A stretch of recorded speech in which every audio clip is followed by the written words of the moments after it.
കർത്താവിൻ്റെ അതിപരിശുദ്ധ നാമം വാഴ്ത്തപ്പെടുമാറാകട്ടെ. നാം ഇന്ന് ചിന്തിക്കുന്നത് പ്രാർത്ഥനയുടെയും ഉപവാസത്തിൻ്റെയും ശക്തിയെക്കുറിച്ചാണ്. നാം പ്രാർത്ഥിക്കുമ്പോൾ ദൈവസന്നിധിയിൽ ദൈവഹിതപ്രകാരം പ്രാർത്ഥിക്കുകയും ഉപവസിക്കുകയും ചെയ്യുമ്പോൾ ആത്മമണ്ഡലം ചലിക്കുകയാണ് ചെയ്യുന്നത്. സാത്താന്യ ആത്മമണ്ഡലം ദൈവത്തിൻ്റെ ജനത്തിന് വിരോധമായി ദൈവജനത്തെക്കുറിച്ചുള്ള ദൈവിക പദ്ധതികൾക്കും ദൈവിക വാഗ്ദത്തങ്ങൾക്കും ദൈവിക ദൗത്യങ്ങൾക്കെതിരായി ദൈവമക്കൾക്കെതിരെ മുഴുബലത്തോടെ ശക്തിയോടെ അദൃശ്യമണ്ഡലത്തിൽ നിന്ന് സാത്താന്യ ആത്മമണ്ഡലം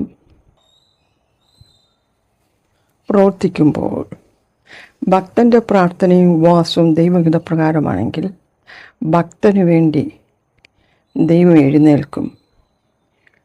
ദൈവരാജ്യത്തിൻ്റെ ആത്മമണ്ഡലം ചലിക്കും. അവിടെ ദൂതന്മാർ പ്രവർത്തിക്കാൻ തുടങ്ങും. നമ്മുടെ ഇഷ്ടത്തിനൊത്തവണ്ണം, നമ്മുടെ ആഗ്രഹങ്ങൾക്കൊത്തവണ്ണം പ്രവർത്തിക്കാൻ ദൈവത്തോട് നാം യാചിക്കരുത്. അത് നന്നല്ല. നാം ഉപവസിക്കുമ്പോഴും പ്രാർത്ഥിക്കുമ്പോഴും നമ്മെ സഹായിക്കാൻ നമ്മോട് കൂടെ ലോകാവസാനത്തോളം ഞാൻ നിങ്ങളോട് കൂടെ ഉണ്ടെന്ന് അരുളി ചെയ്ത കർത്താവ് കൂടെയുണ്ട്. ഉദാഹരണമായി, ശത്രു നമ്മെ തകർക്കാൻ ഇന്ന് രാത്രി പ്ലാൻ തയ്യാറാക്കുന്നു എന്നും ചിന്തിക്കുക. ശത്രു ചിന്തിക്കുമ്പോൾ തന്നെ നമ്മെ രക്ഷിക്കുവാൻ ശത്രു തൻ്റെ ഹൃദയത്തിൽ കൊണ്ടുവരുമ്പോൾ തന്നെ നമുക്ക് വേണ്ടി ദൈവത്തിൻ്റെ കരുതലും ദൈവത്തിൻ്റെ സംരക്ഷണവും പ്രവർത്തിക്കും. വേദപുസ്തകത്തിൽ മൊർദെഖായിയെ കുറിച്ച് നാം ചിന്തിക്കുമ്പോൾ മൊർദെഖായിക്കെതിരെ 50 മുഴം ഉയരത്തിൽ കഴുകുമരം ഉണ്ടാക്കി ഹാമാൻ പരസ്യമായി എല്ലാവരും കാണുക മൊർദെഖായിയെ തൂക്കിക്കൊന്ന് സന്തോഷിക്കാനും ആനന്ദിക്കാനും ഹാമാനും കൂട്ടരും പ്ലാൻ തയ്യാറാക്കി. അതേ രാത്രിയിൽ അതേ സമയം അഹശ്വേരോസ് രാജാവിൻ്റെ ഹൃദയത്തിൽ ദിനവൃത്താന്തങ്ങൾ കുറിച്ച് വച്ചിരിക്കുന്ന പുസ്തകം വായിക്കാൻ തോന്നലുണ്ടായി. ഈ തോന്നൽ നൽകിയത് ആരാണ്? മൊർദെഖായിയുടെ ദൈവമാണ്. ആ പുസ്തകത്തിലെ കുറിപ്പുകളിൽ നിന്ന് തന്നെ കയ്യേറ്റം ചെയ്യാൻ ശ്രമിച്ച ഷണ്ഡന്മാരുടെ വിവരം രാജാവിനെ ബോധിപ്പിക്കുകയും അങ്ങനെ മൊർദെഖായി വിശ്വസ്തനായ കാവൽക്കാരനായിരുന്നുവെന്ന് രാജാവിന് മനസ്സിലായി. പക്ഷെ അദ്ദേഹത്തെ അതിന് തക്ക പ്രതിഫലം അന്ന് അദ്ദേഹം കൊടുത്തില്ല. ആ രാത്രിയിൽ മൊർദെഖായി ആദരിക്കാൻ രാജാവ് തീരുമാനിച്ചു. ഇവിടെ നാം ശ്രദ്ധിച്ചാൽ സാത്താന്യ ആത്മമണ്ഡലത്തിൽ നിന്ന് പിശാച് യഹോവ ഭക്തന് വിരോധമായി കഴുകുമരം ഹാമാനെ കൊണ്ട് ഉണ്ടാക്കിപ്പിക്കുന്നു. അപ്പോൾ തന്നെ സ്വർഗത്തിലെ ദൈവം തൻ്റെ ഭക്തന് വേണ്ടി അഹശ്വേരോസ് രാജാവിനെ ഉണർത്തിക്കുന്നു. രണ്ടും നടക്കുന്നത് ഒരു രാത്രിയിൽ തന്നെയാണ്. ഒരേ രാത്രിയിൽ 2 ആത്മമണ്ഡലം, പൈശാചിക ആത്മമണ്ഡലവും ദൈവരാജ്യത്തിൻ്റെ ആത്മമണ്ഡലവും ചലിക്കുന്നു. പിശാച് ചിന്തിച്ചതെന്താ? രാജാവ് ഏറ്റവും ബഹുമാനിക്കുകയും ഉന്നത പദവിയും കൊടുത്ത് പ്രമുഖ സ്ഥാനത്തിൽ ഇരുത്തിയിരിക്കുന്ന ഹാമാനെ ഉപയോഗിച്ച് മൊർദെഖായിയെ ഭൂമിയിൽ നിന്ന് നീക്കിക്കളയാമെന്ന് പിശാച് ചിന്തിച്ചു. എന്നാൽ ദൈവത്തോട് അടുത്തിരിക്കുന്ന മൊർദെഖായിക്ക് പിശാചിൻ്റെ തന്ത്രങ്ങളോട് എതിർത്ത് നിൽപ്പാൻ ദൈവം കൊടുത്തിരുന്ന ആയുധങ്ങളാണ് പ്രാർത്ഥനയും ഉപവാസവും. അതുകൊണ്ട് തന്നെ രാജ്യം ഭരിക്കുന്ന അഹശ്വേരോസ് രാജാവിനെ കൊണ്ട് തന്നെ മൊർദെഖായിക്ക് അറിയിക്കുന്ന പദവി കൊടുക്കാൻ ദൈവം തീരുമാനിച്ചു. വേദപുസ്തകത്തിൽ മൊർദെഖായിയെ കുറിച്ച് നാം ചിന്തിക്കുമ്പോൾ മൊർദെഖായിക്കെതിരെ 50 മുഴം ഉയരത്തിൽ കഴുകുമരം ഉണ്ടാക്കി ഹാമാൻ പരസ്യമായി എല്ലാവരും കാണുക മൊർദെഖായിയെ തൂക്കിക്കൊന്ന്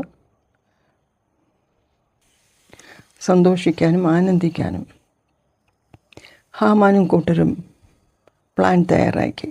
അതേ രാത്രിയിൽ അതേ സമയം അഹശ്വേരോസ് രാജാവിൻ്റെ ഹൃദയത്തിൽ ദിനവൃത്താന്തങ്ങൾ കുറിച്ച് വച്ചിരിക്കുന്ന പുസ്തകം വായിക്കാൻ തോന്നലുണ്ടായി. ഈ തോന്നൽ നൽകിയതാരാണ്? മൊർദെഖായിയുടെ ദൈവമാണ്. ആ പുസ്തകത്തിലെ കുറിപ്പുകളിൽ നിന്ന് തന്നെ കയ്യേറ്റം ചെയ്യാൻ ശ്രമിച്ച ഷണ്ഡന്മാരുടെ വിവരം രാജാവിനെ ബോധിപ്പിക്കുകയും അങ്ങനെ മൊർദെഖായി വിശ്വസ്തനായ കാവൽക്കാരനായിരുന്നുവെന്ന് രാജാവിന് മനസ്സിലായി. പക്ഷെ അദ്ദേഹത്തെ അതിന് തക്ക പ്രതിഫലം അന്ന് അദ്ദേഹം കൊടുത്തില്ല. ആ രാത്രിയിൽ മൊർദെഖായി ആദരിക്കാൻ രാജാവ് തീരുമാനിച്ചു. ഇവിടെ നാം ശ്രദ്ധിച്ചാൽ സാത്താന്യ ആത്മമണ്ഡലത്തിൽ നിന്ന് പിശാച് യഹോവ ഭക്തന് വിരോധമായി കഴുകുമരം ഹാമാനെ കൊണ്ട് ഉണ്ടാക്കിപ്പിക്കുന്നു. അപ്പോൾ തന്നെ സ്വർഗത്തിലെ ദൈവം തൻ്റെ ഭക്തന് വേണ്ടി അഹശ്വേരോസ് രാജാവിനെ ഉണർത്തിക്കുന്നു. രണ്ടും നടക്കുന്നത് ഒരു രാത്രിയിൽ തന്നെയാണ്. ഒരേ രാത്രിയിൽ രണ്ടാത്മമണ്ഡലം, പൈശാചിക ആത്മമണ്ഡലവും ദൈവരാജ്യത്തിൻ്റെ ആത്മമണ്ഡലവും ചലിക്കുന്നു. പിശാച് ചിന്തിച്ചതെന്താ? രാജാവ് ഏറ്റവും ബഹുമാനിക്കുകയും ഉന്നത പദവിയും കൊടുത്ത് പ്രമുഖ സ്ഥാനത്തിൽ ഇരുത്തിയിരിക്കുന്ന ഹാമാനെ ഉപയോഗിച്ച് മൊർദെഖായിയെ ഭൂമിയിൽ നിന്ന് നീക്കിക്കളയാമെന്ന് പിശാച് ചിന്തിച്ചു. എന്നാൽ ദൈവത്തോട് അടുത്തിരിക്കുന്ന മൊർദെഖായിക്ക് പിശാചിൻ്റെ തന്ത്രങ്ങളോട് എതിർത്ത് നിൽപ്പാൻ ദൈവം കൊടുത്തിരുന്ന ആയുധങ്ങളാണ് പ്രാർത്ഥനയും ഉപവാസവും. അതുകൊണ്ട് തന്നെ രാജ്യം ഭരിക്കുന്ന അഹശ്വേരോസ് രാജാവിനെ കൊണ്ട് തന്നെ മൊർദെഖായിക്ക് അർഹിക്കുന്ന പദവി കൊടുക്കാൻ ദൈവം തീരുമാനിച്ചു. രാത്രി മുഴുവൻ അധ്വാനിച്ച് കഴുകുമരം ഉണ്ടാക്കിപ്പിച്ച് എന്നിട്ട് മൊർദെഖായിയെ തൂക്കിക്കളയാൻ രാവിലെ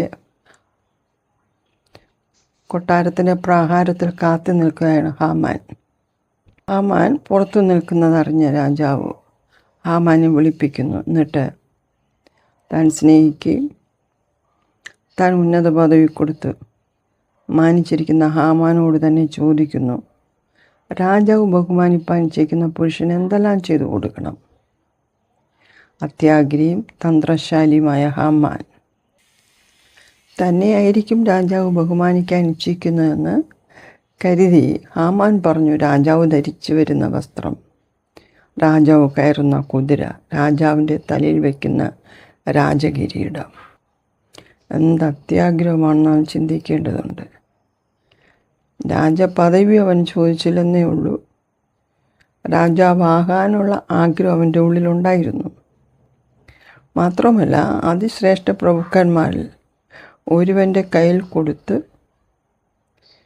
ആ പ്രഭുവിനെ കൊണ്ടുവേണം രാജാവ് ബഹുമാനിക്കാൻ ഇച്ഛിക്കുന്ന പുരുഷനെ അണിയിച്ചൊരുക്കി കുതിരപ്പുറത്ത് കയറ്റി പട്ടണ വീതിയിൽ കൊണ്ടു നടക്കണം. രാജാവ് ബഹുമാനിക്കുന്ന പുരുഷന് രാജാവ് ഇതൊക്കെയും ചെയ്യുമെന്ന് വിളിച്ചു പറയണം. ഹാമാൻ രാജാവ് തന്നെയല്ലാതെ വേറെ ആരെയും ഇത്രയധികം ബഹുമാനിക്കില്ല എന്ന് കരുതിയിട്ടാണ് നിശ്ചയമായും അങ്ങനൊരു നിർദ്ദേശം രാജാവിൻ്റെ മുമ്പിൽ വെച്ചത്. അപ്പോൾ രാജാവ് ഹാമാനോട് പറഞ്ഞു, വാതിൽ കാവൽക്കാരനായി നിൽക്കുന്ന ആ യഹൂദനായ മൊർദെഖായിക്ക് വേണ്ടി നീ ഇതൊക്കെ ചെയ്യണം. രാജാവ് പറഞ്ഞപ്പോൾ ഹാമാൻ്റെ ഹൃദയം തകരാതെ തകർന്നു കാണണം. അപ്പോൾ രാജാവിൻ്റെ വാതിൽ കാവൽക്കാരനായി രാത്രിയിൽ ഉറക്കമിളച്ച് രാജാവിനെ വിശ്വസ്തയോടെ സേവിക്കുന്ന മൊർദെഖായി അപ്പോൾ തന്നെ ദൈവസന്നിധിയിൽ പ്രാർത്ഥനയും ഉപവാസവും ഒക്കെ ആയിട്ട് തൻ്റെ ജനത്തിനു വേണ്ടി ദൈവത്തോട് ഇടിവിൽ നിൽക്കുന്ന ഭക്തൻ, ദൈവത്തോടും തൻ്റെ ജനത്തോടും തൻ്റെ ജോലിയോടും വിശ്വസ്ത പുലർത്തുന്ന ദൈവീയ പ്രമാണത്തെ സൂക്ഷിച്ചുകൊണ്ട് തന്നെ ജോലിയിൽ തുടരുന്ന ദൈവത്തിൻ്റെ